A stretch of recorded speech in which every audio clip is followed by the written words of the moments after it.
Saghafi, Liberty Home Mortgage. And what's today's topic? It's when do I need the money? We got to do the Tom Cruise thing. Show me the money, right? Okay. Or is that just too, probably people today don't even know what I'm talking about. But anyways, that's beside the point, okay? When do you need your closing money? So when you're buying a home, you need money. Okay, today is day one of the transaction. You just went into the purchase contract. It's accepted. Congratulations. You're Facebooking it. But again, a lot of people might not be Facebooking. They might be Instagramming or TikToking or doing something like that on social media. At the end of the day, when do you need the money?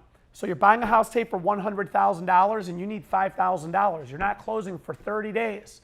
So when do you have to show the lender that you have $5,000 in the bank?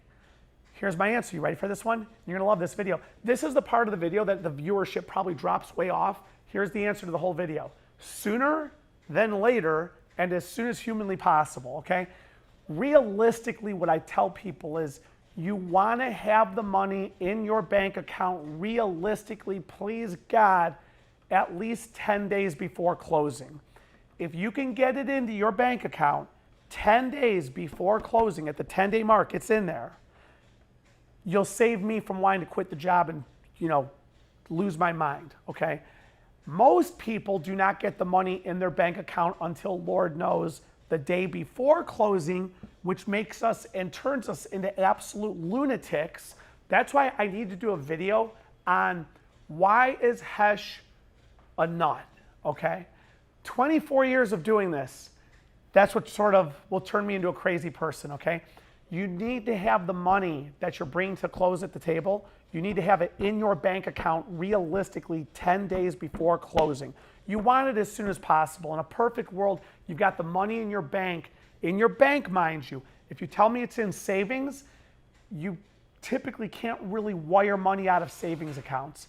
If you say to me that it's in your 401k, it's in your IRA, your parents are gifting you the money, you have a home equity line of credit and the money's coming off of that, whatever it all is, at the end of the day, we need the money into your bank account from which the money shall come out of to go to the title company. So you have to understand that you got to get in there as soon as possible, but here's reality, especially for first-time home buyers,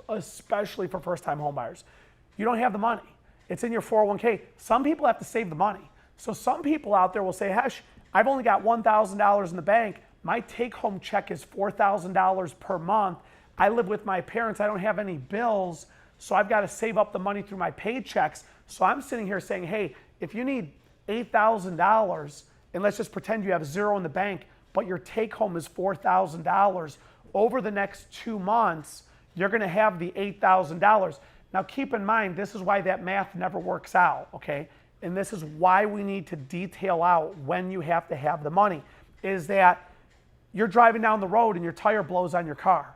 And suddenly you have to take it in for repairs, and the repairs are $1,000.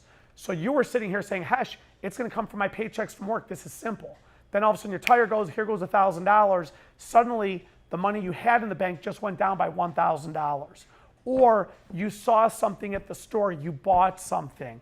You got sick, you had to go to the doctor. Something came up, or who knows what it is. The math never works the way you think it does. It's not easy to save $9,000 if you've never saved more than $1,000 in your life. You have to come up with a budget. You need to get that money into your bank account as soon as possible. Again, in the world of reality, which I only live in for a couple minutes a day because it's, my world of being in fantasy world all day long is a much happier place.